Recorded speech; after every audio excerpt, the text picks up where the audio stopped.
Srimad Bhakti-Siddhanta Saraswati Thakur Prabhupada ki jai, Nanda Koti Vaishnava Vrinda ki jai, Mama-Acharya Srila Prabhupada ki jai, Shri Sadhu Swami Prabhu ki jai, Vimse Kaho Shri Krishna Chaitanya Prabhu Nityananda Shri Vedadara Shri Vasi Gaur Bhakta Vrinda ki jai, Shri Radha Krishna Gopinath Shama Kundara Kundi Govardhana ki jai, Shri Vrindavana Dham ki jai, Mayapur Dham ki jai, Mayapuri Dham ki jai, Ganga Mai ki jai, Mona Mai ki jai, Bhakti Devi ki jai, Tulsi Maharani Srimati Vrinda Devi ki jai, Hare Krishna Mahamantra ki jai, Harinam Sankirtan ki jai, Hridaya Gaur Premanande ki jai. All glories to the Assembled Devotees, all glories to the Assembled Devotees, all glories to the Assembled Devotees, all glories to Shri Guru Gauranga, all glories to Shri Prabhupada.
I'm just setting it.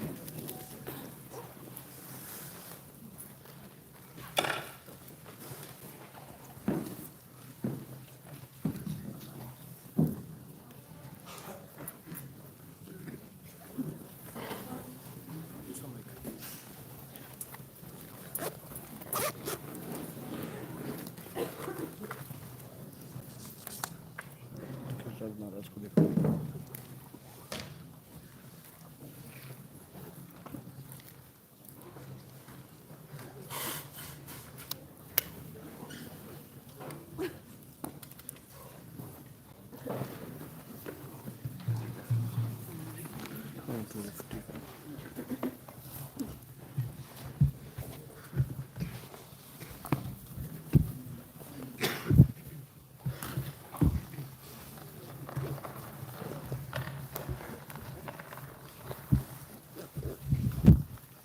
Krishna, wish you very, very good morning. We will continue with our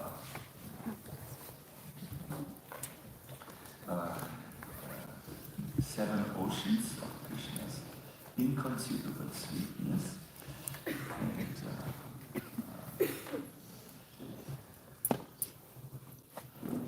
just let me first organize myself when I speak.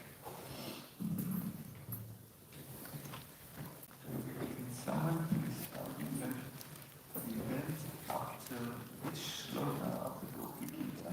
Eighth. Eighth, Maharaj. Eighth including eighth.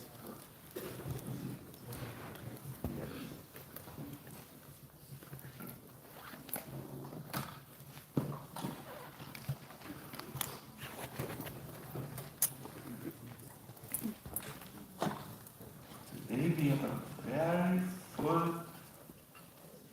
program, but a very empty audience. What to do? All of us coming. We are seeing from near and far.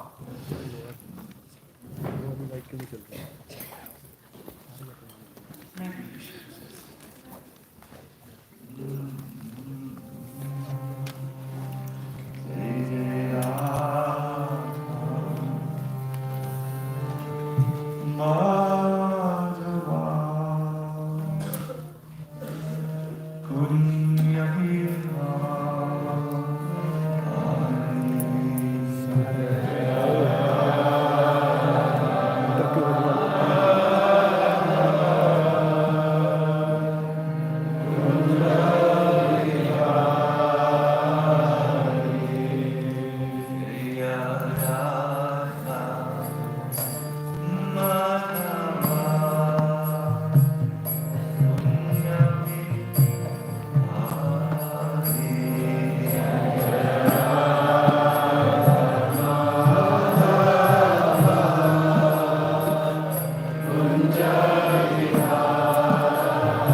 affectionately.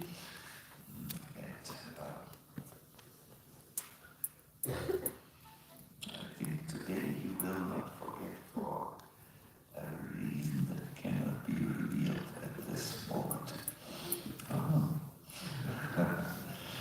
My dear devotees, we are discussing the first level of smarana. Rupa Goswami distinguishes between two levels. Jiva between 5. Rupa Goswami speaks of smriti, simply remembrance, and dhyana, meditation. So we are in the simple remembrance category, and our premise is, if we start in whatever way it is possible for us to remember anything about Krishna, his name, his form, his qualities, and pastimes, and his associates, if we can enter the art of remembrance, we will soon arrive in the ocean of meditation. No? But we have to enter somewhere. And this is about entering. So we have heard that the essence of the entire Vedic scriptures is the Gita, and the essence of the Gita again is this verse, Manmana Bharamana Bhakto, which is strategically posted in the very center of the work, 9th chapter, verse 34, I believe, and then repeated so that we know how important this is. It's the Paribhasita Sutra of the whole work, again in the 18th chapter. Let us quote one very nice verse about remembrance from the Gopal Upanishad, Uttarakhanda 4:7. By remembering me, a shallow person becomes deep. By remembering me, an impure person becomes pure. By remembering me, an impious person becomes. By remembering me, one full of material desires becomes desireless. It sometimes also says, by remembering me, one who has no more material, no more desires, develops desires to serve me. So that is for the impersonalists. So for the simple materialists, who are full of material desires, they become desireless by remembering Krishna. By the Brahmavadis, realized souls, who have given up all types of desires, they develop all of a sudden desires to serve Krishna. And by remembering me, a fool becomes learned. As we are just coming into the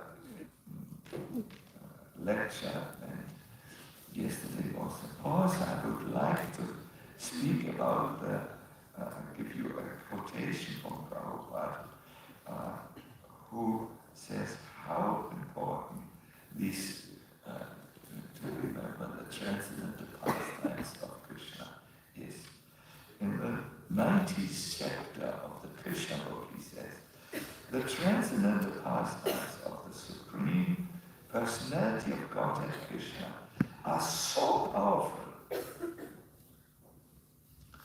that simply by hearing, reading, and memorizing this book, Krishna, it's the Krishna book, simply by hearing, reading, and memorizing this book, Krishna, one is sure to be transferred to the spiritual world. So he says we should hear it, we should read it and memorize. It seems to be important. So let us here just to warm us a little up to the pastimes of Krishna, nice pastime, kind of Frankish pastime again. Frank means it has a joyful humor, known to it. Yes. And then perhaps when we do the meditation, let's see some of you who might like to go there. Sometimes, my dear devotees, in the transcendental reality, Radha becomes so upset with Krishna and this ever creative, joyful dealings that he goes into man, means a loving anger. You must know that in the spiritual world, to be upset means to be simply full of love. It is different in here. So her anger is not at all a rejection of Krishna, because only outside she says no, and inside she says, please come. Yes. So, once her man, loving anger, was huge like the Meru mountain and unbreakable. So Krishna needed to come up with a very, very powerful way to break that mountain. So what he did is he dressed up. He dressed up as a lady. Sometimes Krishna dresses up as the daughter of a barber. Barber means who do the hair, and the feet and the nails. But this time Krishna dressed up as a female singer. Can you imagine how beautiful Krishna must have looked? It was not possible to distinguish by looking. Krishna dressed up means he put flowers on his chest, so it was really resembling a lady's chest.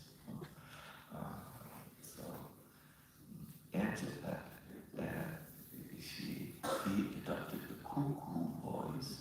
It's very sweet. Cuckoo, very, very sweet. And he had jingling ink bells as he moved. It was very beautiful. It was like an orchestra. He went, I'm sorry, but he looked so much like a she that it was not distinguishable. With Kundalata, his niece, who knew that this was the most beautiful female appearance, and came to Jyotila's house, mother-in-law, where Radharani felt imprisoned by a false marriage.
was about to leave, this girl stood up and sang the same composition which Brihaspati had just recited in an extremely beautiful way that Brihaspati said, "Wow!"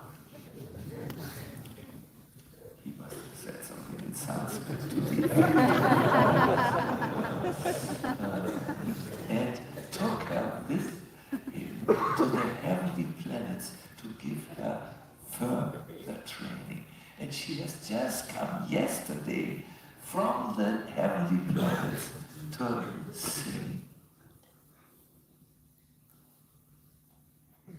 Imagine such accolades, means praises, trained by Brihaspati in heavens. She must be accomplished in the art of singing. But outwardly, she said, can we hear an example of your friend's singing quality? Certainly, oh beautiful, said Govardhana. Now you must know that Radha is known as Vrindavana Sangita. She who is expert in playing the Veena and expert in the art of singing. Expert means so much expert that her name is also Gandharvika. Gandharvika means a heavenly lady who is a singer, like a Gandharva. Very, very, very good singer. So Krishna addressed Radha in a very different voice. He said, "Oh, beautiful Radha, what song would you like me to sing? And in which tune?" So Radha said, "Most probably you cannot sing the sugar pitches in technical way because of bile. I think what you can sing is the Veena pitch, sing in this tonality." So, Govardhana, what is the name of your friend? She's Kalavali. Okay. Kala means art of Vali, expert in the art of singing. So immediately Krishna, as Kalavali, began to sing just an introductory musical presentation that was so beautiful that all the Sakis began to cry tears of ecstasy. This is what Krishna is saying. Ta-na-na, ta-na-na-na, ri. Wow, the Sakis said, much more beautiful, and began to cry in ecstasy. Tears as big as pearls rolled from their beautiful eyes and moistened the ground. And Shrimati Radharani's man, which was as hard as a diamond, man, loving angel, began to melt away just by hearing this. Ta-na-na-na, ta-na-na-na. It's not yet the music, it's just getting into the singing, oiling the voice.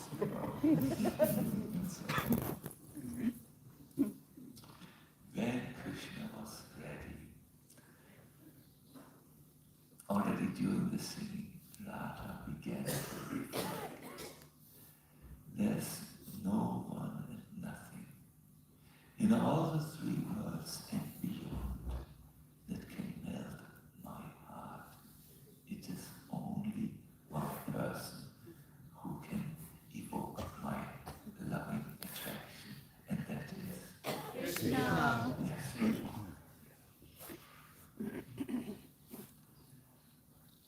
So, thinking like this, she said, I should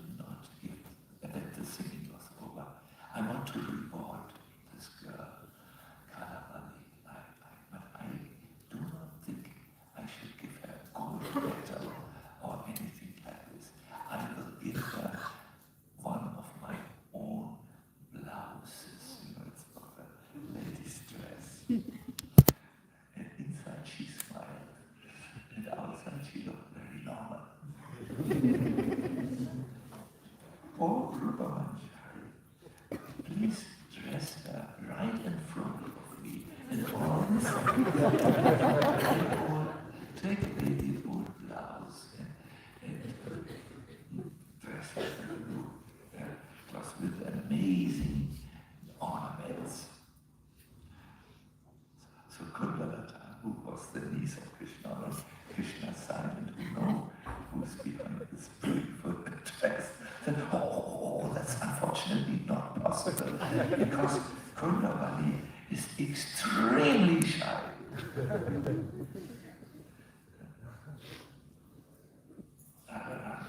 That's a good quality, but it is not necessary in the assembly of ladies. When we women are together, then we are amongst ourselves. When there is a male person, that is something else. She knows she wanted to punish Krishna. So immediately 2 Sakis came forward and held one on the left side, one on the right side, and immediately 2 Kadamba flowers fell on the ground, and Krishna's trick was given away, and Krishna became very angry. These clever Sakis, this is too much. He immediately covered himself and went right to Jatila. Jatila is the mother-in-law, and she's always very so stern with Radhika, and complained, your daughter-in-law, you know there is always quarrel also between the mother-in-law and the daughter-in-law. Yes, you know?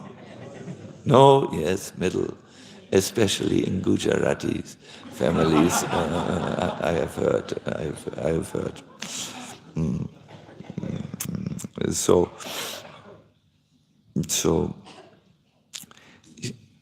she said, so Krishna said, I'm the daughter of Kirtida's sister. Kirtida is mother of Radharani. And then Radha is what?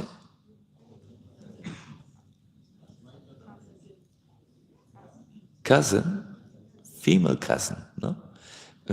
So Radha is totally ignoring me and is unkind to me, although I'm the sister, the daughter of the sister of her mother. This is not right, Jatila. Please set this right. Teach your daughter-in-law behavior. So Jatila, who's always ready for correcting Radha, said, went straight to Radha. Radha, you must be kind to your cousin. You must now go with her alone in your room. Krishna. And the divine couple disappeared in the room, and Radha had tears of joy.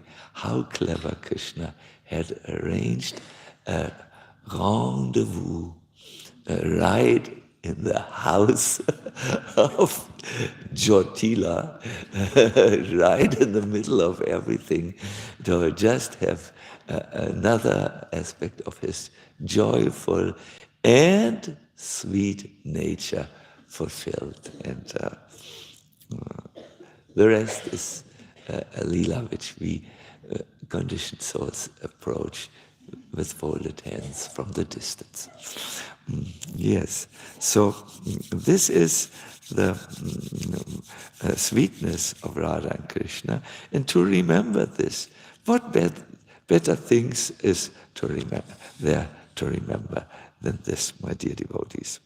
And the transcendental pastimes have, when they are heard, read, and memorized, so much power, they purify our internal space so that we can become pure and Krishna conscious. Today we have to jump over one quality, one ocean of Krishna. Gambira Jaladi, Krishna is an ocean of gravity, but I will just make mention of it. Rupa Goswami says, at times Krishna can deal with his devotees in a very grave way. And it's difficult for them to understand. Like yesterday we said, sometimes we as devotees need to be patient when we face the silence of God. Krishna may at that time have something in his mind and therefore not respond immediately to a devotee. We know what that could be. He could either want to take the pride away, or more often than not, he wants to increase their eagerness for him. No? Rupa Goswami offers an example. Even though Brahma was worshipping Lord Hari intensely with excellent praise in Vrindavan, Brahma was unable to discern whether Hari was pleased or displeased with his behavior.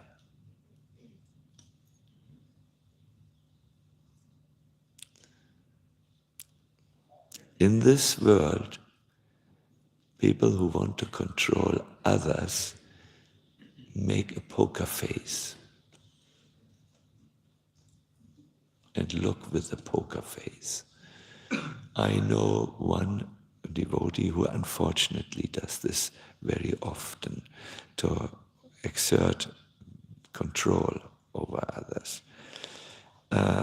When Krishna does not act in a way that we can know what he has in mind, then it's different. He doesn't do that to control us, but to increase our eagerness and remove our pride. We will not be able to deal with this loving quality in detail because we need to discuss Audarya Jaladi. Krishna is an ocean of benevolence.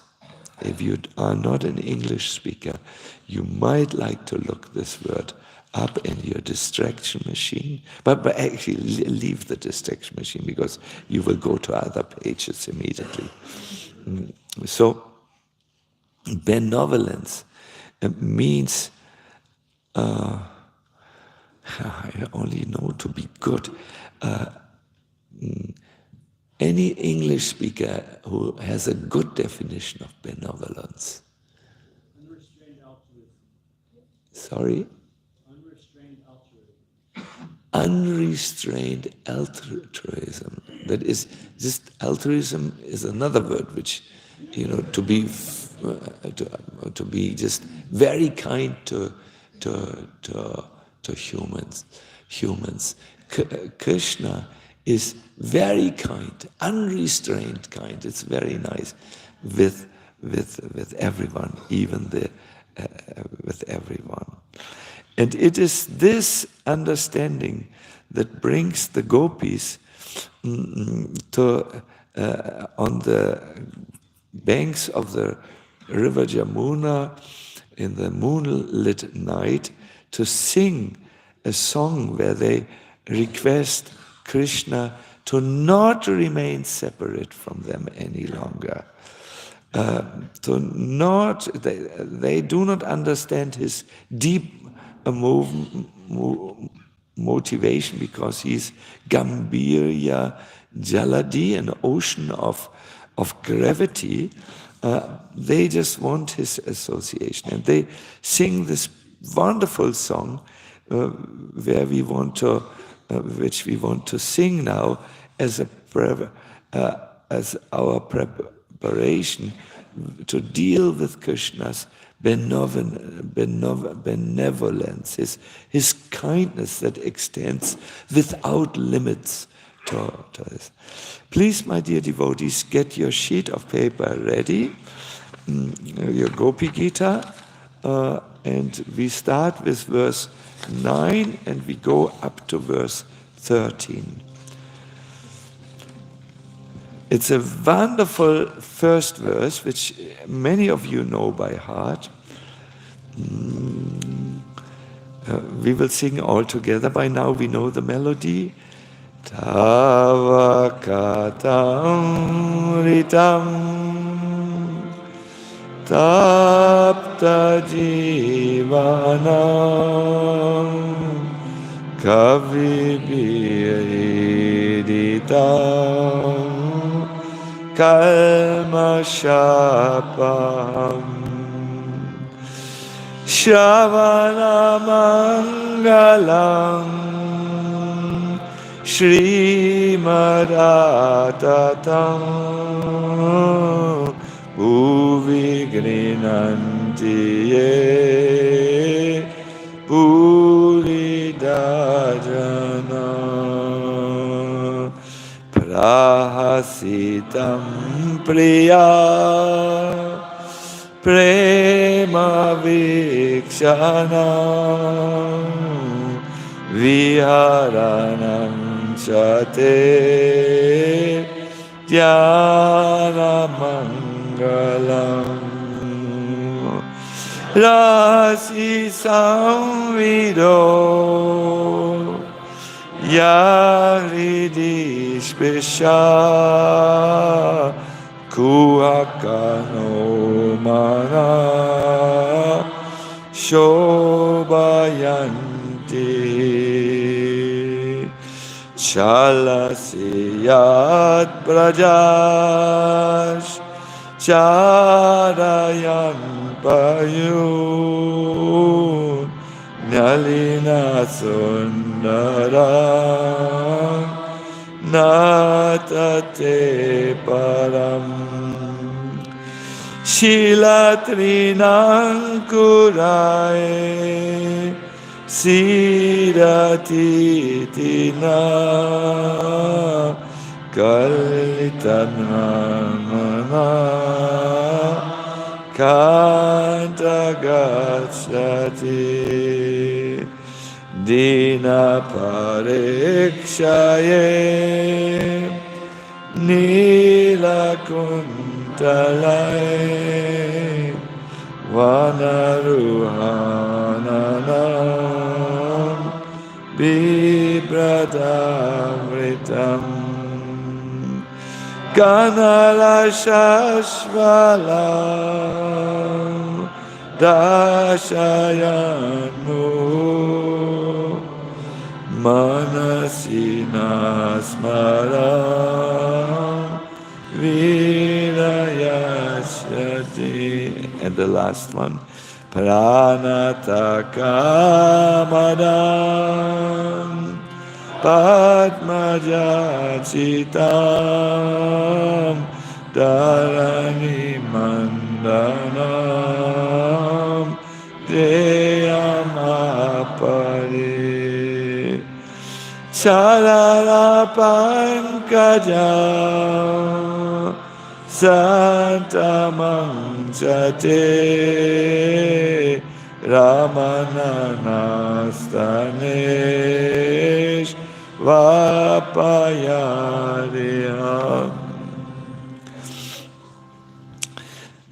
Beautiful. Isn't it beautiful? This somehow this carries the tears of the gopis who were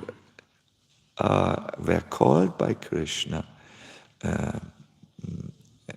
for the rasa dance, and then they were left alone. And they now Krishna explains later that he wants to increase the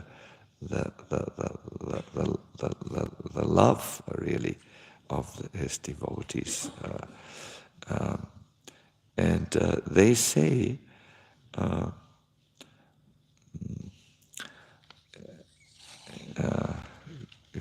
please go to verse 9, then you can read along with me.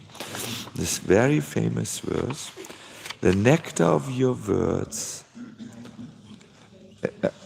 No, I thought to read it alone, but you can follow it with your eyes.